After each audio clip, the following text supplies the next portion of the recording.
Hello, this is Mark Powls, host of Verity Seeker. Today I had Wesley Keller, who is the GOP chairperson for Anderson County, Kansas, within the 3rd District. We did an interview today in my studio here concerning the yes vote for election of our Kansas Supreme Court justices. So here's the interview. Voting for their Supreme Court justices in the state of Kansas, right? Yes, that's what we're hoping to accomplish by voting yes on August 4th, 2026. Okay. Because we don't want the lawyers picking who are serving on our Supreme Court. It should be the people who are picking who represents us there. And so it's become a pretty contentious issue as of late. Most people have probably heard about it one way or the other. And it's hopefully you've heard it from, people like myself who have been going door to door, trying to tell people about what it is and giving them the actual handouts that explain what it actually does.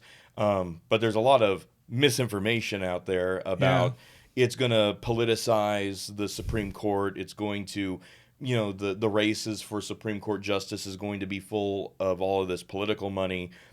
But I mean, it already is basically. You've got a secret committee of lawyers. It's an oligarchy, right? Yeah, it's an oligarchy of lawyers that get to pick 3 different nominees to go before the Kansas governor, and then the governor has to either choose one of those 3 in the current system, or they send them back to the committee of lawyers, and then they pick amongst themselves again and bring forth 3 more people. And if the governor doesn't like them, he sends them away, and then they bring more. So if there's nobody who's actually qualified amongst the nominees every single time, the governor eventually is going to cave and has to go eeny, meeny, miny, mo. And because they're all going to be carbon copies of each other. It's not actually a merit-based system at all. Right. It's who's going to represent the lawyer class the best and who's going to be able to use lawfare the best.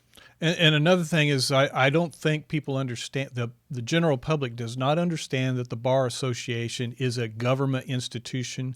It is an NGO, right? Yes, that means non-governmental organization. That means it's an extra governmental group which tries to exert its will over the people. And they don't really teach constitutions. No, they don't. Law schools, the Bar Association doesn't recognize it, I don't think. No, they're basically just held up on case law. Yeah. That's it. And case law can constantly evolve because there's once you set a precedent, well then that creates another precedent, which creates another precedent, and it's what the Democrats refer to the Constitution as being a living document, which it is not. It's supposed to be written in one way to be interpreted in the way that the founders originally wrote it at the time. And words have meaning, and you have to use those original definitions in interpreting those words and the phrases. And isn't that why any lawyer, attorney, or justice or judge does not want to recognize the written Constitution because it does bind them. It takes away their power and control and interpretation of what law actually is. Would you agree with that? Absolutely.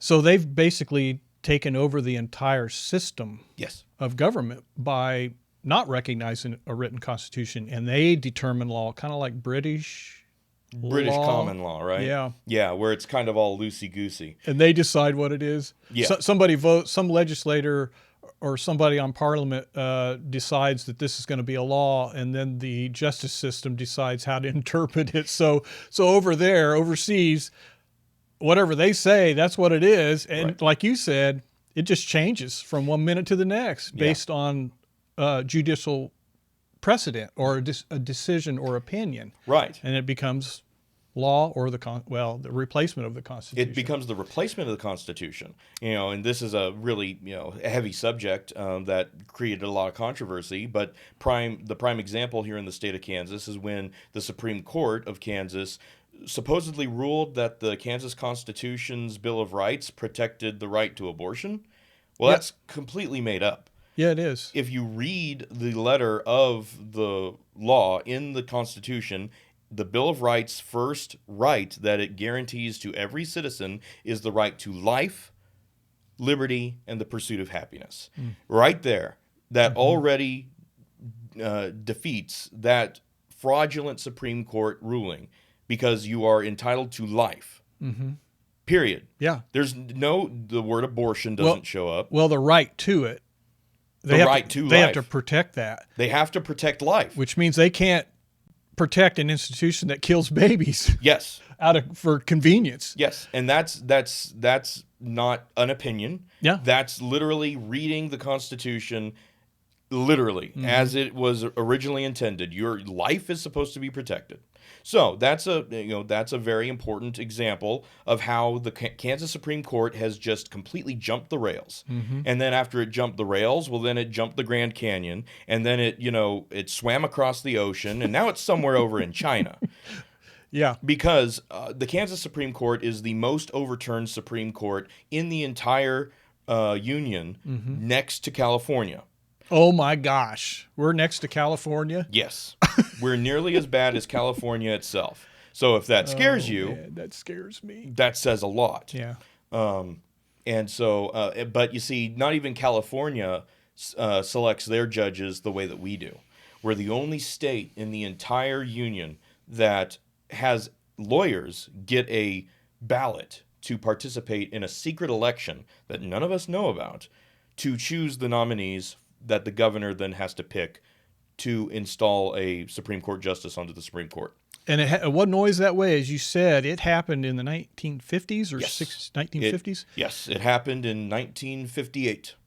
Okay. And yeah. and unfortunately the lawyers have been picking who represents us on the Supreme Court ever since. Yeah.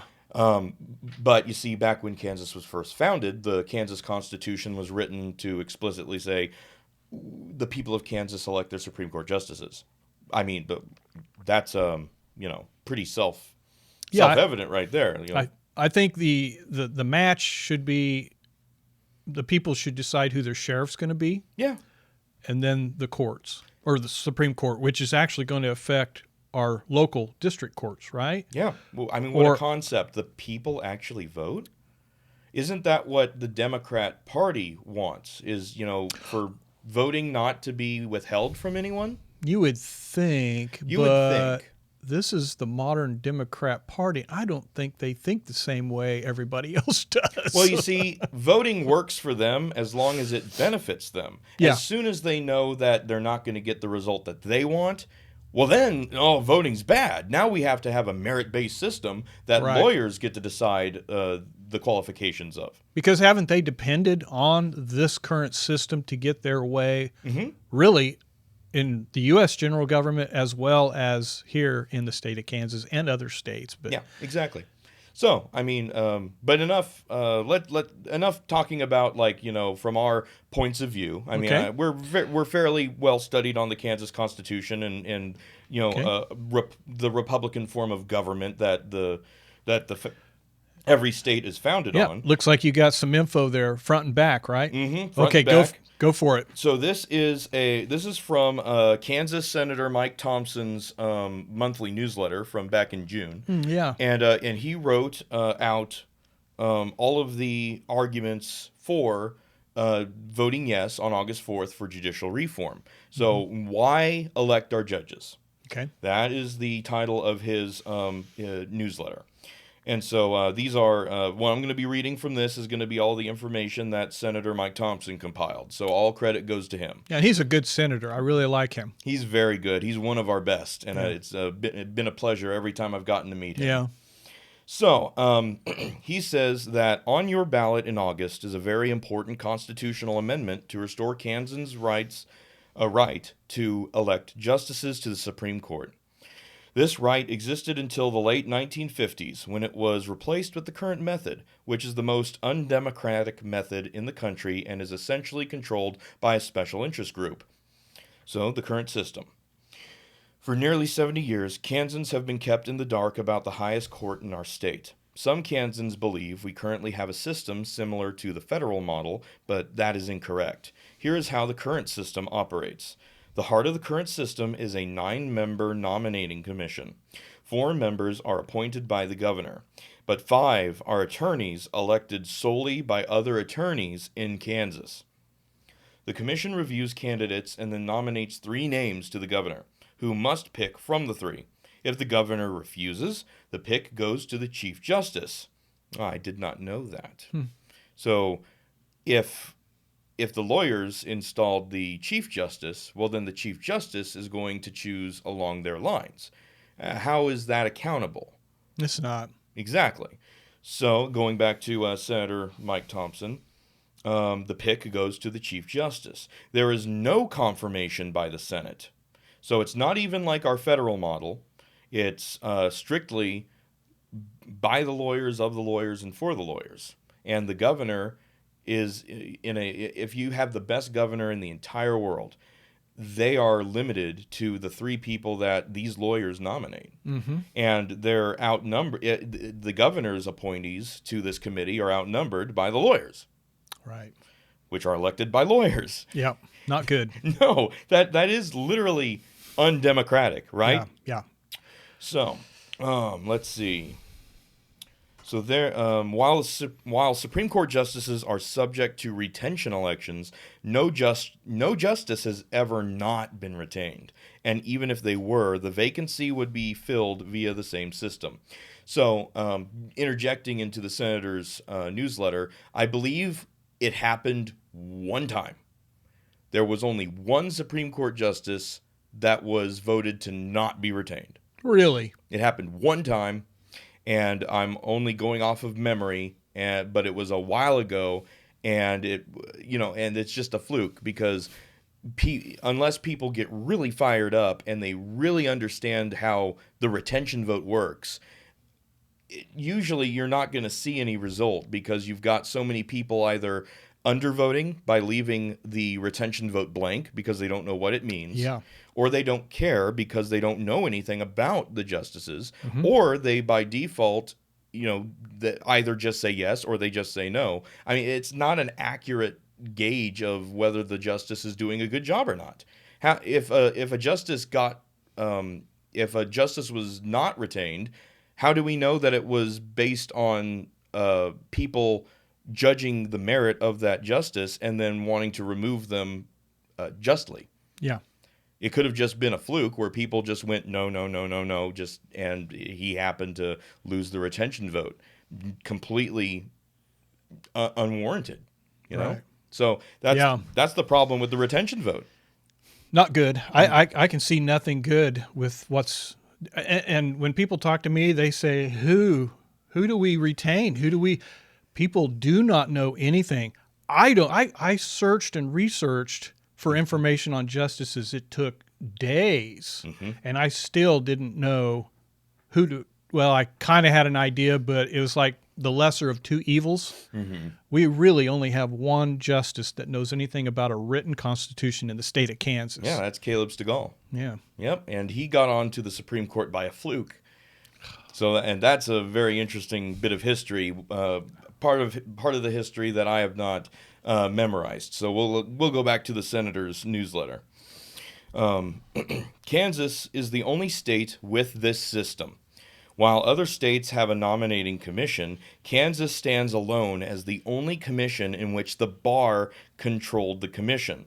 That means attorneys in Kansas are essentially super voters with the ability to control who sits on our highest court. Of course, many of those same attorneys defend the current system. After all, who would want to give up their power to control an entire branch of government? There you go.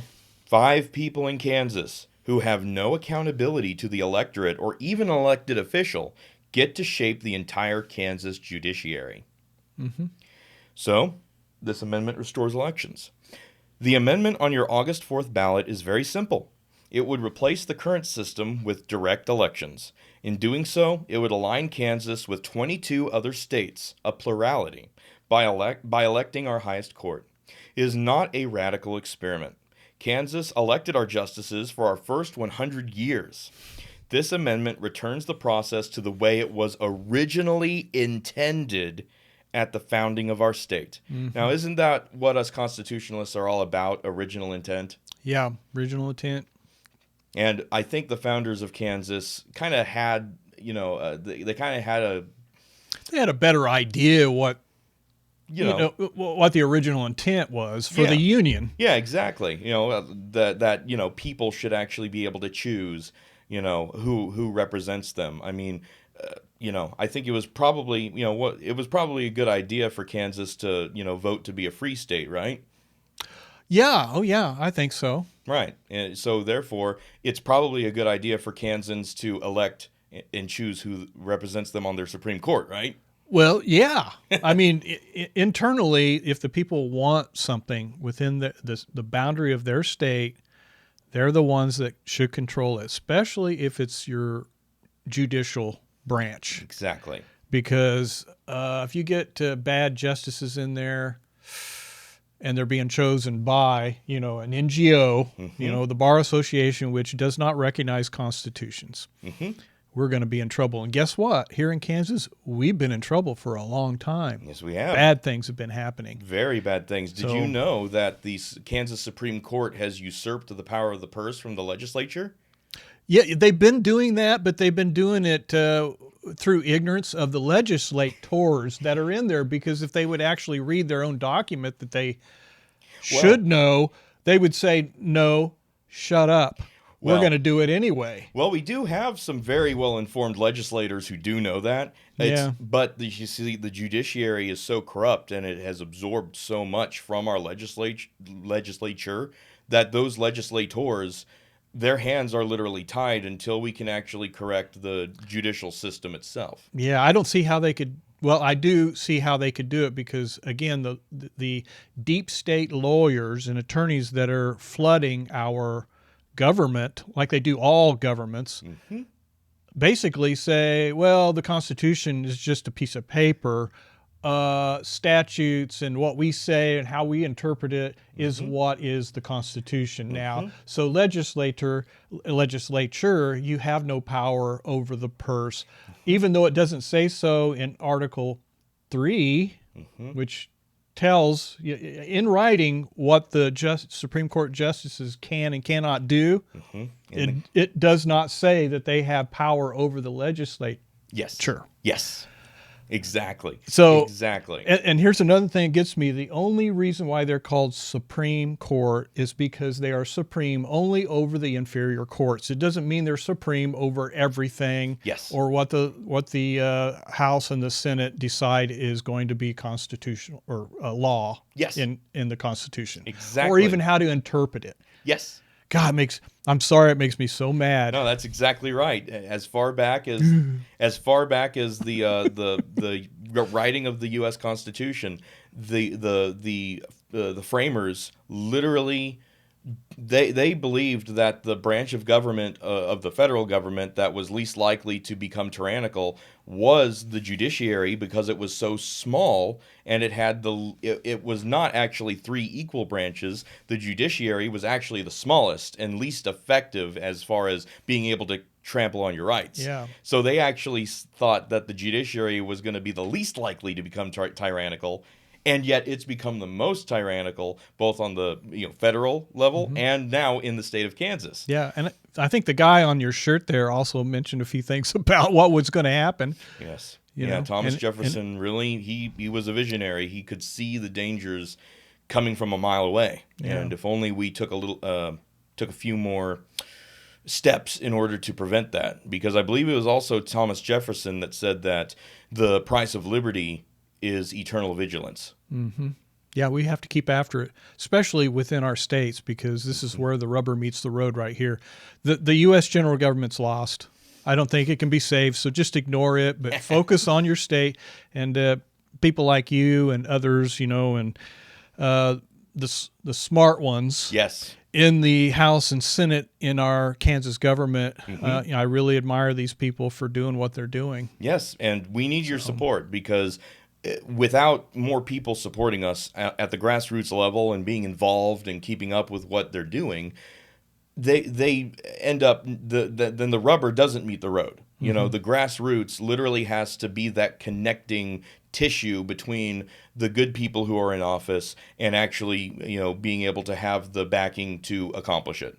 And so people who feel discouraged that nothing good is happening and nothing good can happen and my vote doesn't count, well, that's not true. We just need you in order to help it along, because Yeah. good things are happening, like vote yes on August 4th. But it's up to you in order to make it happen. I'm going to say something, and I don't normally swear on my podcast. Get off your ass, get off your couch, vote. I'm getting tired of people not voting. I've seen it. It's disgraceful. In my own county here and all over, really across the state of Kansas. Get off your ass and vote in the primaries. Yes, please do. If you don't think your vote counts, it really does. I've seen so many good candidates lose elections, and then you suffer because of it, and you complain because you didn't vote. Yeah, Okay? exactly. So get out there and vote. And pardon my French, but Right. That's how I feel. Right. But so many Americans died for your right to vote. And I believe that you should honor their sacrifices by participating in the system that they fought to set up and that enemies, foreign and domestic, are trying to tear down. Yeah. And they're even doing it state by state. State by state. And it's been happening for a long time. In Kansas, it's definitely been happening since at least 1958. Yeah. So, Go ahead. Yeah. Let's get back to Senator Mike Thompson. So, he says, okay, what are the objections? You've no doubt seen mailers and ads trying to confuse or scare you into thinking that electing our Supreme Court is a bad idea. I want to address those objections you have. Those objections, so you have a clear understanding of the situation and why we need to return to elections. Radical shifts due to elections. Fears about elections radically shifting the court in one election are unfounded. There would be staggered 6-year terms following for gradual shifts in the philosophical makeup of the court rather than a sudden wholesale turnover. Unlike the United States Supreme Court, where the philosophical balance shifts over time, the current Kansas Supreme Court is rigged to be permanently progressive. By moving to elections, our highest court will have justices that reflect the people it serves. Politicizing the judiciary. That's one of the criticisms or concerns. Critics contend that elections would politicize the judiciary. I understand the heartburn, especially given how ugly politics can be these days. I know this myself, Senator Thompson says, having been the recipient of childish, cartoonish attacks from the Democrats in both 2020 and 2024. There is no question elections are messy. However, let's dispense with the fantasy that the current system isn't political. It's just the politics are exclusively in the hands of the left and largely in darkness. Elections simply move that influence into the sunlight, where voters can see it and respond to it. Candidates would have to campaign across the state, hold town halls, answer questions about their judicial philosophy, and earn the public's confidence. Every 6 years, they would face accountability at the ballot box. That is healthy for any institution wielding significant power. Exactly. Trusting the experts. Some content that the attorneys... Okay, I see what he's saying. Some content that the attorneys are the experts, that we should trust them to select an entire branch of government. So, I'm sorry. I'm laughing. Go ahead. Yeah, but no, what he's saying is that some people are firmly content to allow so-called experts to control the judiciary. Maybe because it benefits their political ideology. Oh, yeah. Yeah, it does. And it hurts others. Oh, that's not supposed to happen in government. It's supposed to equally protect everyone's rights. Yeah, general welfare, but I haven't seen that in so long. Right? Well, a Republican form of government is supposed to, as Benjamin Franklin put it, a republic is where, or a democracy is two sheep or two wolves. Yes, It's I two know. wolves voting to eat one sheep. Yeah. They have the majority vote. I guess the sheep's getting eaten. Mm-hmm. But in a republic, the two wolves get one vote and the sheep gets one vote because they both have their rights equally protected, and the sheep does not get eaten because the sheep has an equal say to the wolves. Yes, and that's a lowercase r Republican. Yeah, because that's what the founders intended from founding a republic. Yeah, and that was before we had parties. Yeah, that was So, before the party structure. That's before names were given to parties. But that's what republicanism is supposed to be, and that's what we're supposed to champion. yeah. And, and also, the Kansas GOP has a platform which champions, first of all, the Kansas Constitution, and also protecting individual people's rights. And so, therefore, if you are a registered Republican in the state of Kansas, you sign on to the Kansas GOP platform. And therefore, you are, as a Republican, are supposed to support the protection of people's rights and the Kansas Constitution, which has the Kansas Bill of Rights, which we're supposed to protect. So you see how we are supposed to hold each other accountable to these values. Supposed to, yeah. And that's our goal here. And so, no organization is perfect, no political party is perfect, but these are the values that we want to instill within voters, no matter who they are. Because whether you're Republican, Democrat, Libertarian, Independent, I believe that we all want people's rights to be equally protected no matter who they are. If we can agree on that, well, then I think that we can agree on electing our Supreme Court justices, because who better to choose to protect our rights than the people choosing?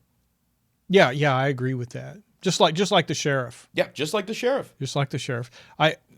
Now, I don't know whether it's a simple majority when we vote for this. It really should. Things like this really should be a super majority anyway, especially when it comes to money. It definitely should be. I don't know. It's mobocracy when it's just 51%. Right. I hate that. Right. I would probably agree with any party, no matter who it was, if they were to lose, an election for something. I do think it should be at least, some type of super majority. Right. So everyone is right. Like represented. how in the Kansas House and in the Kansas Senate, if they want to get a constitutional amendment to the people, they have to have a super majority of both houses. Yeah, that's the way it should be. Definitely. Yeah.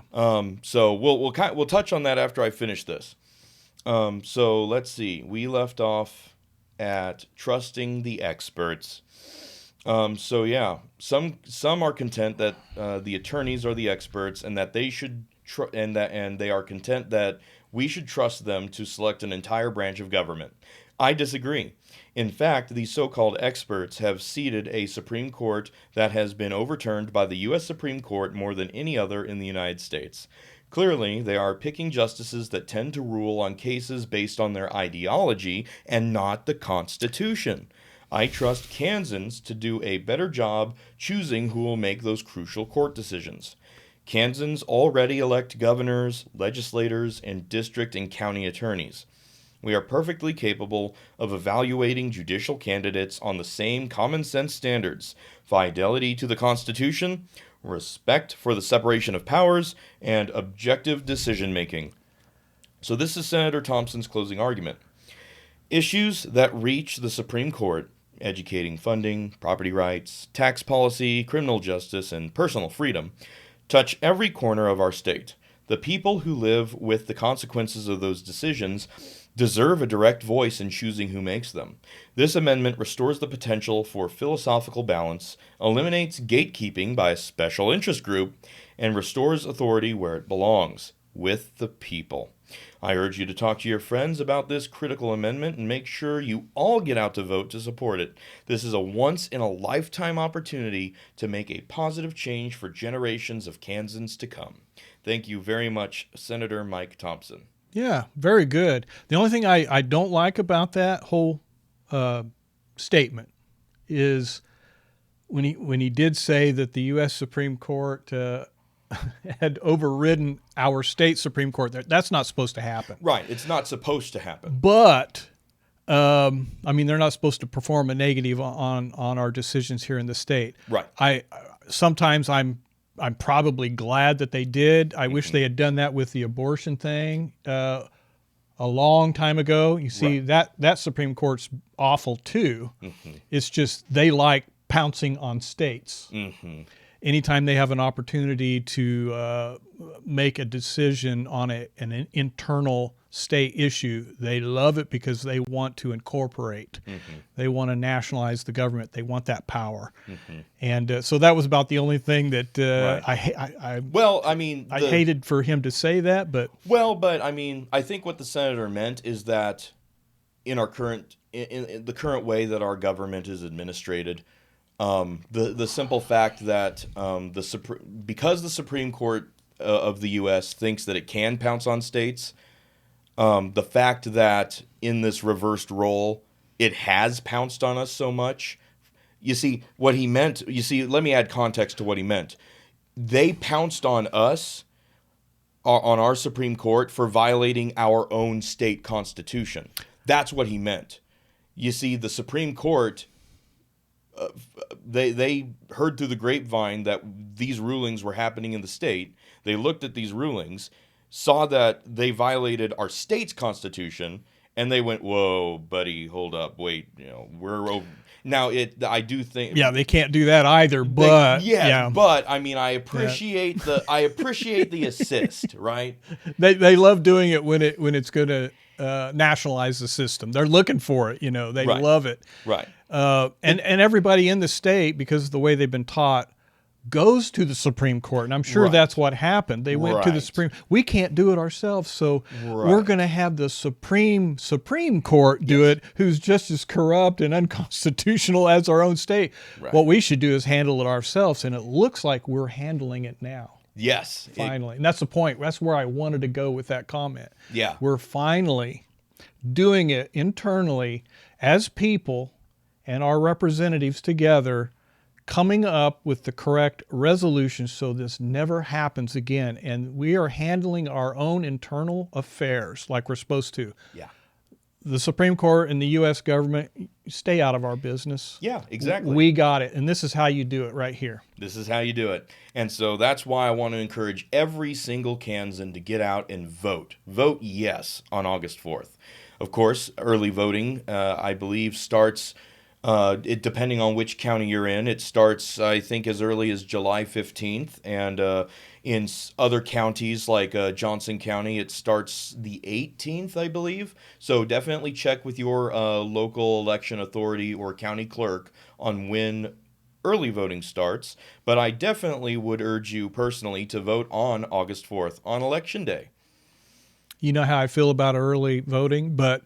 anyway, that's the way it is. It's the way it is, and I just have to give everybody all of the information. Because if you can't vote on August 4th, you have no excuse not to vote early. That's right. Yep.